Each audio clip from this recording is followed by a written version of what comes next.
تحية طيبة إلى جميع المتابعين الكرام داخل الوطن الحبيب وخارجه، ونحييكم بتحية الإسلام. السلام عليكم ورحمة الله تعالى وبركاته، وبتحية مغربية الله الوطن الملك ولا غالب إلا الله. بالأمس افتتح يعني جلالة الملك محمد السادس دام له العز والنصر والتمكين للدورة الأولى من السنة التشريعية الرابعة من الولاية التشريعية الحادية عشرة. وهذا الخطاب ما خش انه يمر عليه مرور اليتيم بقوم، على اعتبار انه يعتبر محطه مفصليه في تاريخ تدبير المغرب، ليس لنزاع ديال الصحراء الغربيه المغربيه، ولكن لمسلسل استكمال الوحده الترابيه للمملكه المغربيه. والملاحظه الاولى اللي كنشاهدوه هو ان الملك محمد السادس اختار المؤسسه التشريعيه من اجل يعني الحديث في هذا الخطاب التوجيهي عن قضية واحدة اللي هي القضية ديال الصحراء المغربية، واللي تحدث على مجموعة ديال النقاط القوية جدا، حتى أن الجميع يعني هنا أجمع على أن هذا كان خطاب النصر بامتياز، خطاب اللي من خلال جلالة الملك يوضح بالملموس بأن هذا الملف هذا راه حسم نهائيا، حسم على المستوى الإقليمي، حسم على المستوى الجهوي، وحسم على المستوى الدولي، وحتى على مستوى الأمم المتحدة، على اعتبار أن مراكز الثقة للقرار الدولي كلها يعني تعترف بمغربية الصحراء. فالإشارة الأولى هو أنه خاطب البرلمان في القضية ديال الصحراء المغربية، لأنه يعتبرها بأن القضية ديال الصحراء هي قضية دائما قضية ملك والشعب، ولذلك فإن البرلمان يتشكل من الأحزاب السياسية، وهذه الأحزاب السياسية هي تمثل يعني الشعب المغربي من خلال يعني الشعب هو اللي صوت عليها، وانها يعني تمثل احزاب سياسيه اللي من المهام ديالها الدستوريه هي ان تنظم وان تاثر وان توجه المواطنين، وبالتالي هو يخاطب هذه المؤسسه التشريعيه ومن خلالها يخاطب الشعب المغربي، على اعتبار بان هذه القضيه هذه هي يعني قضيه ديال ملك وشعب ومؤسسه، وخاصه بان قضيه الصحراء اثبتت بان لديها حاضنه شعبيه قويه ممثلا في الشعب المغربي، اللي تبين بانه شعب متطرف كلما تعلق الامر بوحدته الترابيه. خطاب بحموله وعباره النصر والانتصار والحسم، خطاب ديال المتحدث فيه كتلقاه متيقن ومستيقن وعارف راسو اش كيدير، خطاب بين بان هذا الملف ديال الصحراء راه ما كانش كيتم التدبير ديالو عن طريق رده الفعل بانه كان يعني يتم تدبيره بنفس استراتيجي. وقال جلاله الملك انه منذ اعتلاء العرش وهو يعني يدبر هذا الملف هذا بواحد النفس استراتيجي، وهضر على مجموعه ديال المصطلحات ربما الناس اللي ما كتقراش المدارس الاستراتيجيه وما كتقراش مجموعه من المصطلحات، فهي هذه المصطلحات تمتح من قواميس ديال الاستراتيجيه، تحدث عن الرؤيه الواضحه، تحدث عن الادوات والوسائل، تحدث عن البيئه الاستراتيجيه. هو في الادوات والوسائل دائما يعني حينما نقول الادوات والوسائل هي كيقول لك ما هي الاستراتيجيه؟ كيقول لك الاستراتيجيه هي استغلال ولا استعمال الادوات والوسائل من اجل خدمه الهدف السياسي الاسمى. هذه الادوات والوسائل اللي استعملها سيدنا الله يسره. استعمل واحد المصطلح مهم اخر اللي هو البيئه الاستراتيجيه، يعني تحدث على واحد البيئه الدوليه اللي هي جد معقده. البيئه الاستراتيجيه مصطلح مهم تحدث عليه مجموعه من الاستراتيجيين اللي ظهرت اندري بوفار، هاري يارغر، الاستراتيجيه محترف والامن القومي، كتاب مهم جدا. وقال بان هذه البيئه الاستراتيجيه راه تتميز باربع مميزات: تحدث عن التعقيد، تحدث عن التركيب، تحدث عن التقلب، وتحدث عن التوجس. يقول بان بيئه استراتيجيه معقده مركبه متوجسه ومتقلبه.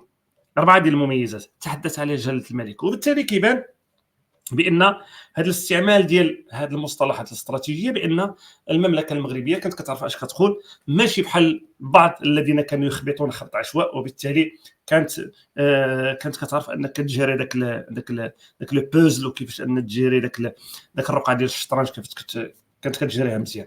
كذلك اللي هو مهم جدا هو رفع هذه القضيه الوطنيه الى مرتبه القداسه، انها قضيه مقدسه بالنسبه لجميع المغاربه، يعني ترقى الى مستوى يعني الجهاد، يعني دفاعا عن الارض وعن العرض. ولذلك ان لقينا جلاله الملك يحيل في فقرتين من الخطاب الملكي الى يحيل القران الكريم.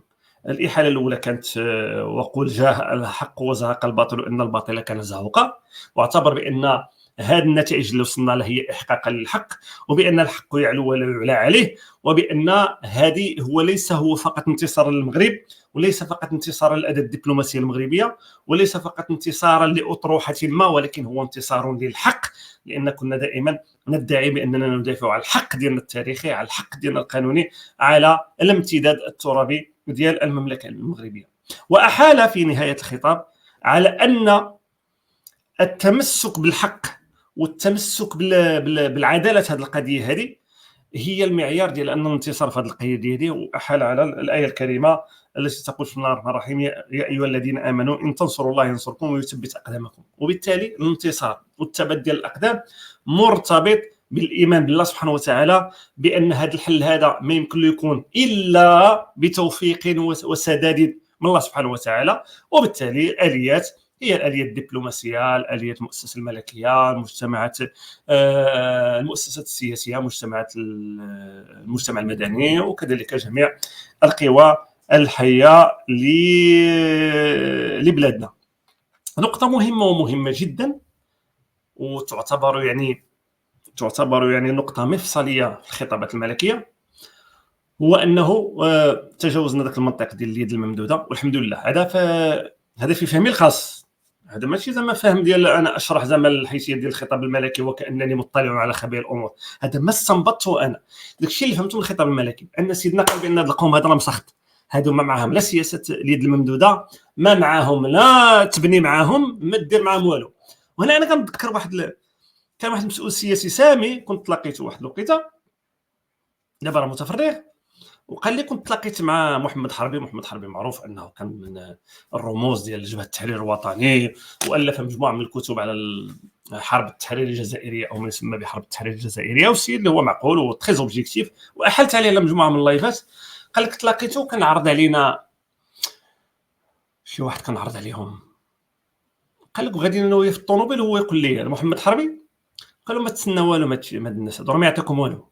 يعني هو السيد محمد حربي عارفهم وخابزهم وعجنهم بان ما يمكنلكش تصور منهم حتى شي حاجه، لانهم ناس بدون اخلاق وبدون وعود وبدون عهود وبدون كلمه، وناس مسترزقين، وناس انه وضعت انفسهم رهن اشارات الاطروحات الاستعماريه، وبالتالي لا يمكن ان تنتظر من اي شيء.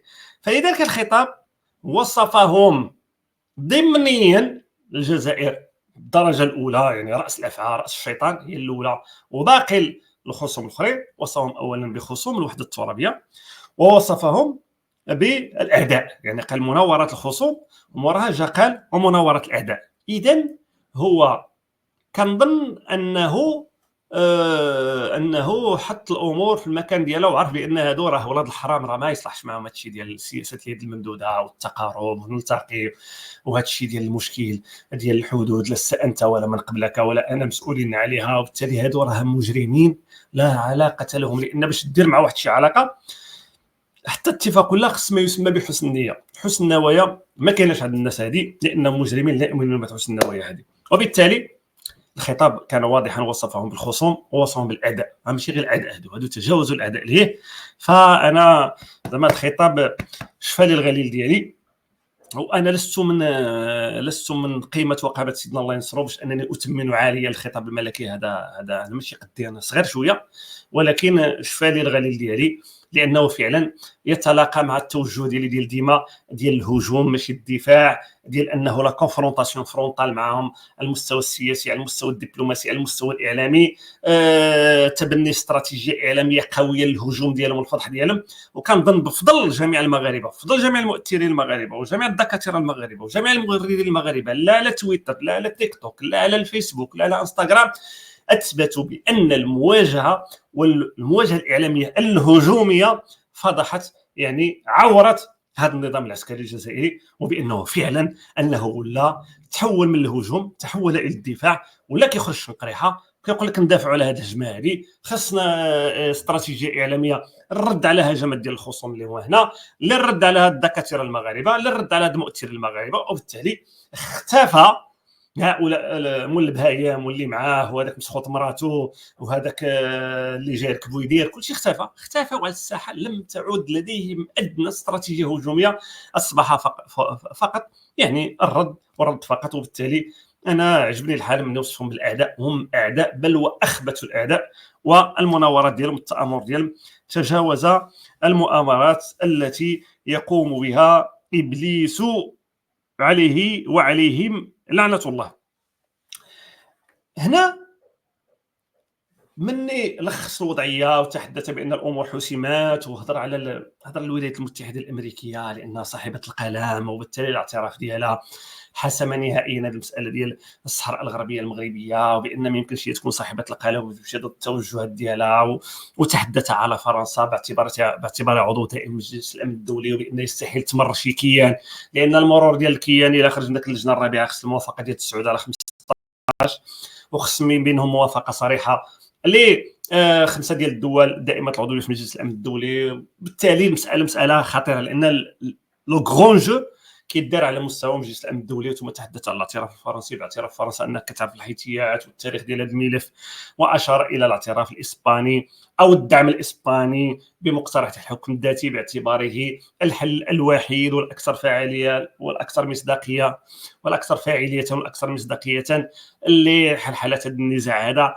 المهم تحدث بالاهميه، هضر الاعتراف الامريكي مهم جدا، ثم اعقبه بالاعتراف الفرنسي المهم جدا جدا، ثم جاء في المرتبه الثالثه الاعتراف الاسباني اللي هو مهم، لكن ما يمكنش يكون في القيمه ديال الاعتراف الفرنسي والاعتراف الامريكي. وبالتالي حتى التصنيف الانتيليجونس حتى ديال الخطاب الملكي كل كلمه كتحط في البلاصه ديالها، كل كلمه اصدقاء بوحدها، الشركاء بوحدها، اللي اعترفوا صراحه بوحدهم، اللي اعتبروا الحكم الذاتي هو الاكثر جديه والحل الوحيد بوحدهم، اللي اعتبروا بان المقترح الحكم الذاتي يؤيدونه لايجاد حل بوحدهم، اللي فتحوا القنصليات وعاوتاني هذوك بوحدهم. وبالتالي انا هذه الحيتات مازال نهضر معاه في اللايف، ونهضر على ذاك المبادرات المغرب الاطلسي القضيه ديال انبوب الغاز والتمكين ديال دول الساحل والصحراء من الولوج للمحيط الاطلسي، هذا نهضر معاه من بعد. اذا بعد هذا التشخيص سيدنا الله ينصرو عطى التوجيهات ديالو كانت عبر 3 ديال المستويات اللي هي مهمه جدا. هاد الناس هاد المسؤولين لو انهم ما يديروا والو، زعما الله يجزيكم بخير، بلا ما تفكروا اجيو طبقوا غير هاد 3 اللي قال لكم سيدنا الله ينصرو، شي طبقها صاحبي، ما تفكرش، يعني كتفكر كتعميها، كتفكر كتبدا حقد على هذا، جبد هذا، علاش هذا انا يدي لي نديه، انا خصني ندير الاخر ما خصنيش تفكر، لا داعي للتفكير، راه كاين سيدنا يفكروا مكانه بطبيعه الحال هو والناس اللي معاه. وهنا غنوصلوا لنقطه القوه والروعه ديال هذا الملك هذا، او اروع ملك كاين حاليا انا كنعتبره اروع ملك من ناحيه ديال القيمه ديالو والتواضع ديالو. للاسف الشديد كانت الصحه مزيانه، كان يزيد يدرزك شويه على هذا القوم هذا، ولكن بهذا الشيء اللي عطى الله راه قادر الغرض. فقال يجب تضافر جهود كل المؤسسات والهيئات الوطنيه الرسميه والحزبيه والمدنيه وتعزيز التنسيق بينها. التنسيق، انا ما كنشوف مؤسسات رسميه لا تنسق مع المؤسسه الحزبيه لا تنسق مع المؤسسه المدنيه. الله اعلم، يقدروا يكونوا كنسقوا بلا بين، الله اعلم، لكن انا اللي كنعرف الناس اللي فناو زهره شبابهم في البحث والتنقيب في الوثيقه على هادشي ديال الصحراء المغربيه، كنظن بان حتى واحد ما كيهضر معاهم الا لمن لا يمرون عليهم الا كمرور اليتيم بقوم، وبالتالي هما راهم بوحدتهم دايرين اللي عليهم، ولكن راه كيتقاتلوا بوحدهم. لا يوجد هناك ادنى تنسيق بتاتا ما بين المؤسسات، لا نمتلك اي استراتيجيه كاينه عند سيدنا، حنا ما عندناش على المستوى ما دون المؤسسه الملكيه، الدبلوماسيه المغربيه، الاجهزه المخابراتيه المغربيه اللي كتشتغل بتنسيق خدمه الاهداف السياسيه ديال البلاد. ما دون ذلك راه ما كاين والو، راه حنا كنفرقوا اللغه، كل واحد جالس كيجي يحاول يفهم الخطاب الملكي ويمشي يهضر عليه، ما كاين ادنى ما يمكنناش نتقدموا. النقطه الثانيه قال لك على الاحزاب السياسيه تدعيم صفوفها بنخب متمكنة من ملف الصحراء المغربية، وتحدثنا عنها. وهضرت مع السي نبيل بن عبد الله عليها، وافقنا على الطرح ديالي، وهضرت مع السي شكر عليها، وافقنا على الطرح ديالي، وهضرت مع السي خلفي عليها. اي فاعل سياسي كنتحدث عليه. هاد الفرق ديال كرة القدم اللي كتكون ضعيفة في شي حوايج في الهجوم ولا الدفاع في الوسط، كتمشي كتجيب نجوم كتعزز بهم الفريق ديالها باش كيكون العطاء مزيان. نفس المنطقة الاحزاب السياسية ما فيها باس انها تجيب ناس اوتور راه مستعدين ينخرطوا في الحياة السياسية. كاين اللي باغي ينخرط في اليمين، كاين اللي باغي ينخرط في اليسار، بين قوسين اليمين واليسار. هادشي راه غير اللي باغي الوسط، اللي باغي الحزب، اللي باغي الحزب. وما اعتقد ان شي حزب يمشي عند اي دكتور ولا باحث ولا متخصص نقول له ودي انا بغيت تدخل معايا في الحزب، ما بغيت منك لا تدافع على اجنده حزبيه، ما بغيتك لا تدافع عليا باش نوصل، لان القضيه ديال الصحراء المغربيه تتجاوز الاجندات الحزبيه والاجندات السياسيه والمناصب. يقول اخويا انا بغيتك غير هذا الملف، هذا ملف واحد وواحد، كرس لي هادشي ديال الصحراء المغربيه وانتج لي الماده بشكل يومي، وتابع لي هذه القضيه بشكل يومي، ونديروا كحزب هذا بلاغات يتابع الحزب بقلق كبير ولا بارتياح كبير، ولا الحزب انخرط ولا الحزب اتصل ولا الحزب مشى لشي بلاصه. طعم الاحزاب طعمهم بلي كادر والنخب اللي تحدثوا الطرف على القضيه الوطنيه. هذه تحدث عليها سيدنا الله ينصر، خصكم تطبقوها على الاحزاب السياسيه، ما فيها باس انكم تطبقوها. ثالثا قال لك اعتماد معايير الكفاءه والاختصاص في اختيار الوفود سواء في اللقاءات الثنائيه وفي المحافل الجهويه الدوليه. وهادشي اللي قلنا حنايا، هادشي ملي مشى بول البهايم، مع احترامنا الناس اللي دخلوا، مع احترامنا الناس ديال الذين ينتمون الى الاقاليم الجنوبيه المملكه المغربيه اللي ذكرهم سيدنا حتى هما في الخطاب الملكي والتمسك ديال هاد الساكنه بمغربيه الصحراء وب يعني العقود ديال البيعه اللي كتربطهم مع سلاطين الدوله العلويه.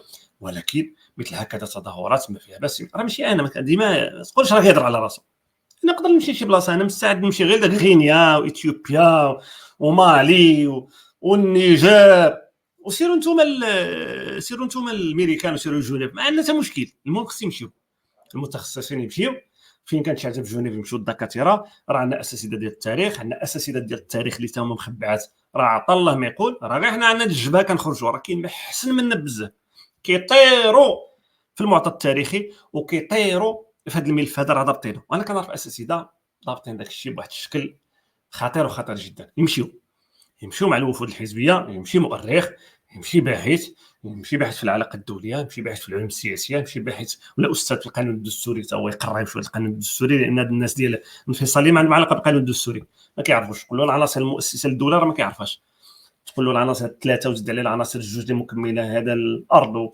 ولا الشعب والسلطه السياسيه مركزه، وزيد عليها الاعتراف والسياده، وهذا الشيء كاع بعيد عليه. فمحتاجين ان دائما يكون الوفود اللي معهم دكاتره واساتذه اللي من يبدا يهضر مع الوفود غادي يقدروا ياثروا عليه مع الاقل تراكمون واحد المعرفه واعيه عند هاد الناس القلالين اللي مازالين ما اعترفوش بهذه الصحراء. ولكن انا اعتقد بان سيدنا الله ينصرو هذا الميساج ديالو يتجاوز مساله الصحراء الغربيه المغربيه في اعتقادي انا الشخصي، وانا غادي نوصل لها في الاخر. النقطه المهمه اللي تجعلكم انكم تزيدوا تبغيو هذا الملك وتزيدوا تحماقوا عليه وتزيدوا تحترموه وتزيدوا تدعوا معاه، انه لم ينسب هذا النجاح للمؤسسه الملكيه. تصور ذكر كل شيء ولم يذكر المؤسسه الملكيه. فحتى واحد الموقف على هذه النقطه هذه، سيدنا الله ينصرو كيقول لك انما حققناه من مكاسب على درب هذا الملف، على درب طي هذا الملف، وما تعرف اقاليمنا الجنوبيه من تنميه اقتصاديه واجتماعيه كان بفضل تضامن جميع المغاربه وتضافر جهودهم في سبيل ترسيخ الوحده الوطنيه والترابيه. ولا يفوتنا هنا ان نشيد بالجهود التي تبذلها الدبلوماسيه الوطنيه ومختلف المؤسسات المعنيه وكل القوى الحيه وجميع المغاربه الاحرار. راه كاين اللي ماشي احرار، راه كاين اللي بايع الزبتو للجزائر وهذا هذوك راه ما كيهضرش عليهم، راه كيهضر على الاحرار، راه ما قال جميع المغاربه، راه كيهضر على الاحرار اللي جعلوا الهم ديالهم هو الدفاع عن القضيه الوطنيه. اما داك زبالون وهذا ما داخلش في هذا الشيء، هذا راه ما داخلش. سي با لا بين قاعد تسمع داك الخطاب الملكي انت غير معني به، اللي شاد شي ريال من عند الجزائر، ولا اللي باغي يضرب الوحده الوطنيه، ولا الذي لا يؤمن بالمؤسسه الملكيه، واللي مازال تابع ديك الخلافه والخرافه، وداك الايتام ديال اليسار اللي مازال يؤمنون بالثوره الديمقراطيه والديكتاتوريه البروليتاريه الخروطه ديال ذاك الوثيقه 1971، هذاك اللي يشملهم هذا الخطاب هذا. وكل القوى الحيه وجميع المغاربه الاحرار داخل الوطن الحبيبي، داخل الوطن وخارجه، مغاربه العالم حفظهم الله ونصرهم وسدد خطاهم وخلد في الصالحات ذكرهم، الله يحفظهم. فين ما كان شي مشروع وطني راه منخرطين فيه، فين ما كان شي تدافع على القضيه الوطنيه راه منخرطين فيها، فين ما كان شي مشروع حتى مغربي بلا مغاربه العالم عمرهم ما كان يشوف النور اصلا، لان ما عمر شي مؤسسه دفعته الا مغاربه العالم. من هنا كاع هاد الماتيريال اللي كتشوفوا مغاربه العالم، اذا هو مرتبط بمغاربه العالم جزاهم الله خير اللي عندهم هذا الاخر، وكذلك بعض المغاربه في الداخل اللي تهما ولاو يعني يتبناو يعني بشراسه هذه ديال المغربيت. وجميع المغاربه الاحرار داخل الوطن وخارجه في الدفاع عن الحقوق المشروعه لوطنهم والتصدي لمناوره الاعداء الجزائر ومن يدور في فلكها. كما نعبر عن شكرنا وتقديرنا لابنائنا في الصحراء على ولائهم الدائم لوطنهم وعلى تشبثهم بمقدساتهم الدينيه والوطنيه وتضحياتهم في سبيل الوحده الترابيه للمملكه واستقرارها. بارك الله فيهم لا يخطيهم. ختاما هو خطاب ديال الاعلان ديال النصر في هذا النوع، لكن واحد السؤال كيطرح نفسه: اذا كنا هذا خطاب النصر وانتهينا من هذا الملف ديال الصحراء الغربيه المغربيه، ولماذا سيدنا الله ينصره يدعو الى مزيد من التعبئه والحشد والتنسيق والتضامن وانفتاح الجميع وانخراط الجميع والكفاءه المؤهله والوفود؟ لماذا؟ انا في اعتباري لامرين اساسيين: واحد التكتيكي وواحد استراتيجي. التكتيكي تحدث عليه والاستراتيجي تحفظ عليه. التكتيكي قال لك من اجل اقناع الدول القليله اللي مازال خصنا نشوفوا شي طريقه باش نقنعوها.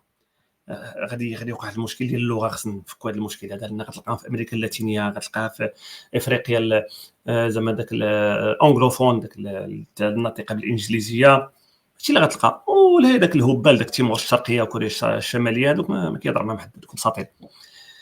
وكنظن بان هناك يعني ايحاء ان استكمال وحده الترابيه مازال ما كملش وعنده الصح. مازال عندنا ملفين اساسيين اللي هي الصحراء الشرقيه المغربيه واللي هي سدة ومليليه، اللتان تعتبران اخر مستعمرات في القاره الافريقيه، بالاضافه الى القبائل الشقيقه. عاش المغرب ولا عاش من خانه. وشكرا للاخوان على كريم اهتمامكم، وعلى نتمنى انه اذا كان المضمون كيعجبكم انكم تبارطاجيو هذا الفيديو على اوسع نقاط. وشكرا على الدعم وشكرا على الانخراط ديال الاخوان وشكرا على الاشتراك اللي كيدير الاشتراك مهم مهم مهم مهم جدا في تحسين القناه، لانها دائما تتعرض الى هجمات متكرره، والاشتراك من شانه انه يعزز المصداقيه ديال القناه لدى الشركه ديال اليوتيوب. شكرا لجميع الاخوان، في امان الله.